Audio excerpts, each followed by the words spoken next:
Hey guys, today we're going to do something a little bit different. I've actually been going through a whole bunch of my old toys because I'm basically changing the spot where I store them. But in the process of that I found a whole bunch of gaming related ones, so I figured it might be something worth showing off on the channel and putting up. So there'll be just a few videos on a few of the different series of toys that I've got, mainly Nintendo stuff, but a little bit from other areas as well. But anyway, of course we are starting off with the Legend of Zelda. And this was a series of Ocarina of Time figurines. There were two lots of Ocarina of Time figurines actually released. These ones right here, and this is a complete set. And there was also another set which came in one big box. And they weren't quite as detailed, or what would you say? They were more figures than action figures from what I can tell. But they were also released, and they came with adult Princess Zelda in addition to adult Link and Ganondorf. But there was actually going to be a second series of these released, and it was going to be a much bigger series. It had like Sheik and Young Link and I believe Darunia and all these different crazy things, but unfortunately it never got made. So this is what we were left with. But anyway, I loved these toys as a kid, so let's take a closer look. So first off, of course, we have Link and his trusty horse Epona. So as you can probably tell, they all came with their own horses. So Link, right here, we can see that he has the Hylian shield, and it can actually be moved around in his hand, like you can see there. Oops. Unfortunately the scabbard doesn't stay on very well. I'll show you why in just a moment. But we've also of course got the Master Sword. If you're wondering why I've got two of them, it's because I actually bought this figure twice. I only have one copy of this figure, because the other one was one that I actually lost. But anyway, as you can see of the Master Sword, it's not actually painted in detail, but all the actual details from the game are there, like the little Triforce symbol you can see right there. So the model's detailed, it just needs a good paint job. But anyway, as far as Link himself goes, if I can just move these out of the way, it's interesting. His ears are actually very kind of floppy. They're made of a really odd material. But we can see that everything's very nicely detailed. The colour is really perfect. It looks really close to the artwork, in my opinion. We've got all his, belts and different bits and bobs. His face looks a bit weird, but that's pretty common for, action figures of all different eras. But it's not too bad. It looks pretty good.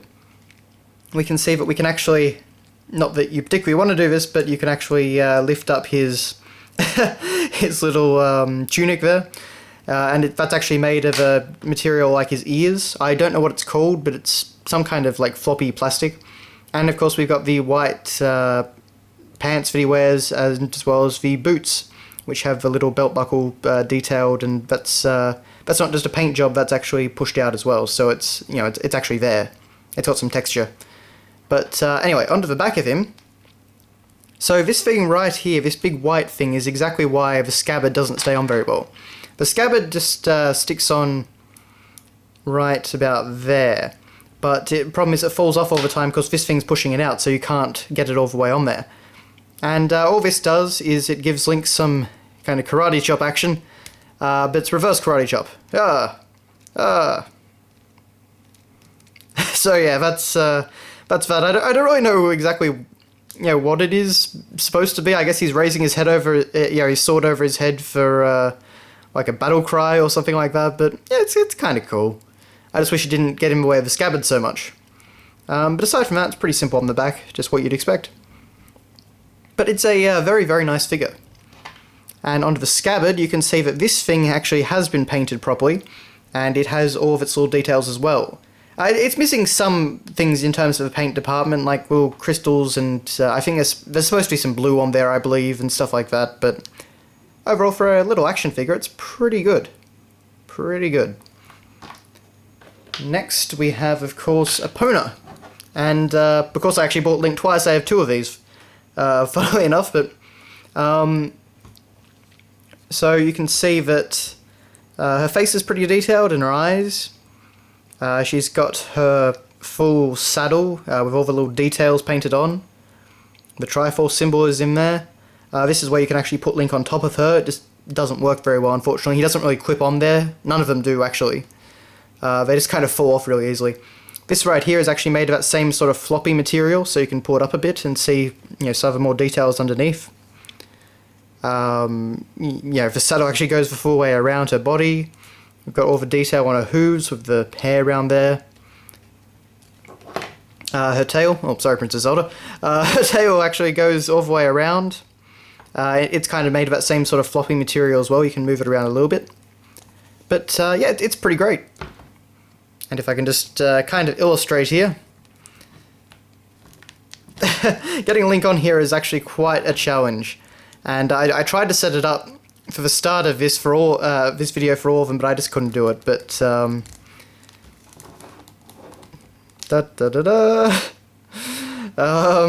yeah. So, but anyway, that's Link and Epona. Now, while I don't actually have the boxes for each of these characters anymore, unfortunately, I did cut out these little bits of information for each character. So you can see a part of the front of the box right there, being very shiny and having some very nice artwork. But on the back you actually have a little description of the character. So, Link, a child of the forest, awakes from his nightmares. He is called by the great Deku Tree to fulfill his courageous destiny. Early on he befriends a young horse, and like Link, the horse goes strong. Now Link rides fearless atop his faithful steed, challenging the armies of evil. Link quests to find the princess before the wicked man from the desert does. It is Princess Zelda who can lead Link to the Triforce. And for some reason on all of these, the Triforce is hyphenated. So, yeah, I guess someone didn't read the script. But aside from that, the descriptions are actually pretty accurate, which is nice to see. But moving away from the hero of time, we of course have Princess Zelda, Impa, and their horse. And of course this is from that pivotal scene in the middle of the game when Impa and Princess Zelda ride away from Ganondorf. But anyway, so the package actually comes with these two figures, not just for one. But yeah, little Princess Zelda doesn't really do much. Her face, again, the face is a little bit weird. The ears are made of the same material as Link's, as is actually this little thing that she wears behind her head. You can see, and there's actually some hair there, which is very nice attention to detail. So, yeah, all this pulls up, and you've got all the detail on her little tabard there, I guess you'd say, and her belt and her necklace. It's all very, very well done, especially for an action figure. I mean, this would have been, oh, I don't know, like $13, $14 at the time, I guess. Her feet are just kind of stuck on there, but, that's fair enough. The only thing I always find funny with this one is that she actually rides the horse like this. As you can see, the hole for riding the horse is right there, so she just does it like that. It actually looks alright with Impa there because she's holding on to Impa, but it's just kind of funny. But anyway, and then of course we do get on to Impa herself, and this is not really the sort of character you'd imagine you'd be getting an action figure of, but here she is. And she looks pretty nice. She's got some metallic paint on her armour, and all the details of there, the Sheikah symbol right there, and the little, I don't know what they're supposed to be, I guess tattoos or whatever they are just under her eyes. Hair's detailed, her ponytail, her very large ears, which stick out quite a bit, her boots, all the different details. And on the back you actually see that she's got this little, I don't know what you'd say, these little straps that connect to her armour, which is a rather nice detail. And you've also got her knife, which actually does come out. It's not very detailed or anything, but she can actually hold it properly.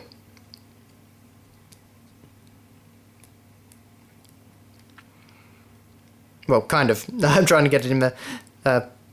It just keeps coming out. But as you can see, she's actually lost an arm, unfortunately.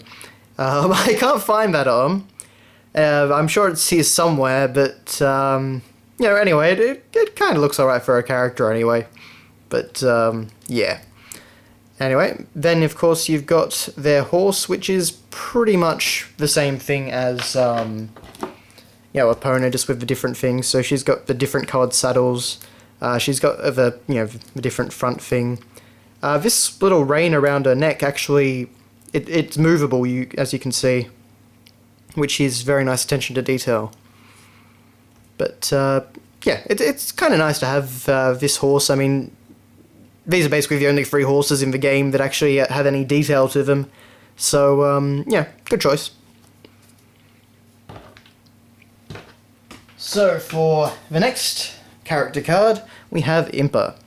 And, yes, funnily enough, not Princess Zelda, actually. But, Impa is the heroic guardian protecting the Princess of Hyrule. Impa was trained from birth to fight for Zelda's safety. She loves Zelda and will risk her own life to save hers.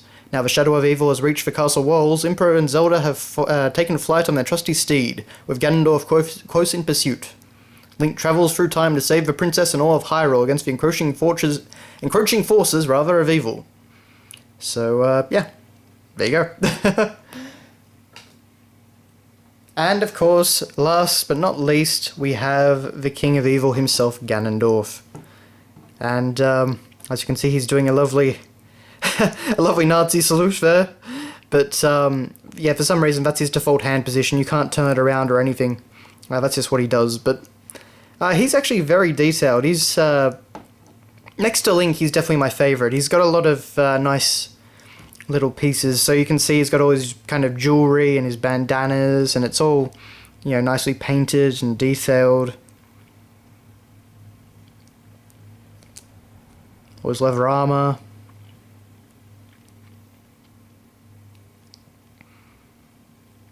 You can see on his head, actually, on his forehead, he has that little jewel that he has in the game. His expression actually looks pretty close, like his face in general actually looks pretty close to the game. He's very, very smug. You can see we actually have this little belt around him. Got these little metal sections around his boots, which actually disappear on the front. So it's a very nicely detailed figurine. And we even have his little cape, which actually does, you know, it's made of that same floppy material I keep mentioning. And I don't know what happened there, but, you know, for the most part it looks pretty good. And as you can see, he actually has this little, I don't know what you'd say, I guess, this twisting action. Rah, rah.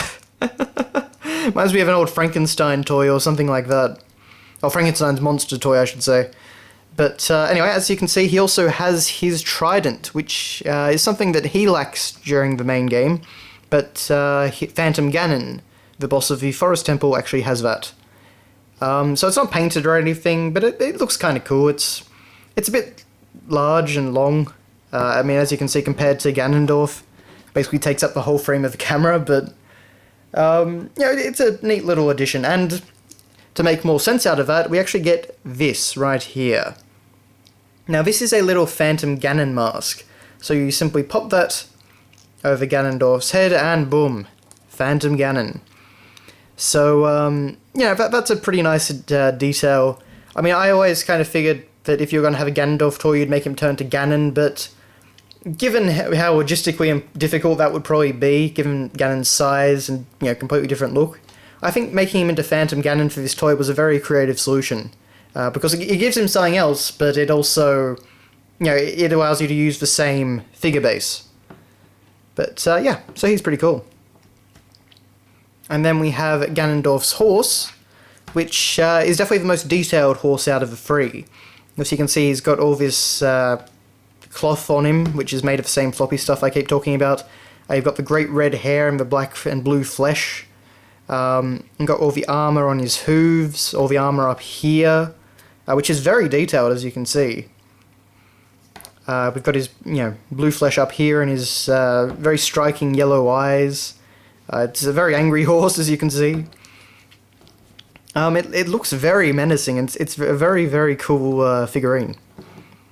But anyway, so all we have left now is Ganondorf's character card. So let's see what it says about Ganondorf. As the foulest fiend from the western desert, Ganondorf has employed his vile sorcerous energies to search for the realm of Hyrule. He desires the Triforce and has cast a wicked curse upon the land. Evil pervades, and Ganondorf rides his demonic horse at the helm. He seems unstoppable, and he has just discovered that Princess Zelda is the key. Now the most heinous monster in all of Hyrule attacks the castle to capture the princess. So it's all basically around that time when Link first travels into the future and gets, you know, and Princess Zelda runs away and stuff like that. All these toys seem to be, the descriptions seem to be based around that middle part of the game. But anyway, so that has been a look at the Legend of Zelda Ocarina of Time figurines.